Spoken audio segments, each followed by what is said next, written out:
من ئیمڕۆ بە هۆکاری گرتنی هەواڵانمان لە شاری هەولێر بە شێوازێکی نایاسایی لەلایەن ئاسایشی سنووری هەولێر و دیارە بە بڕیاری پارتی دیموکراتی کوردستان چکم دەسەڵاتی پارتی لەوێ حاکمە هاتووم سکاڵام تۆمار کردووە لەسەر ئەو شێوازی گرتنی هەواڵانمان بە بێگەڕانەوە بۆ یاسا بە بێبوونی هیچ دۆسیەک لە کاتێکدا تەبگەری ئاسایی تەبگەری ئازادی ڕێخستنێکی یاساییە فەرمیەتی خۆی هەیە بەڵام ئەم شێوازی گرتنانە بە شێوازێکی نایاسایی هەیە وەڵام لێرە وەڵام وەرناگریتەوە ئەم دۆسیە ئەڕات و ڕەف ئەبێ بۆ هەولێر بەڵام ئێمە داخوازی ئەومان کردووە هەرچی زوو هەواڵانمان ئازاد بکرێن و سەلامەتی گیانی هەواڵانمان لە ئەستۆی ئاسایشی پارتی و ئاسایشی هەولێر و دەسەڵاتی پارتیە و هەروەهاش ئەگەر ئەو دۆسیە نەگاتە شوێنی خۆی ئێمە لە دادگای ئیتیحادی لە بەغدا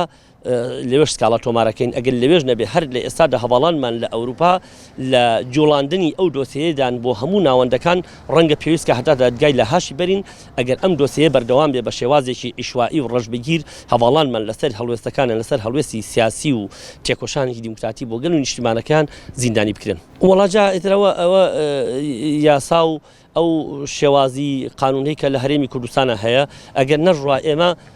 لە ڕووە یاساییەکەی وچکمێمە ئەمانەوێت لە چوارچێوەی یاسادا چۆن کار دەکەین لە چوارچێوەی یاسادا چۆن فەرمیەتمان هەیە هەر بە شێوازی یاساییەکەش داوامان لەسەر ئەوان قەید کردووە.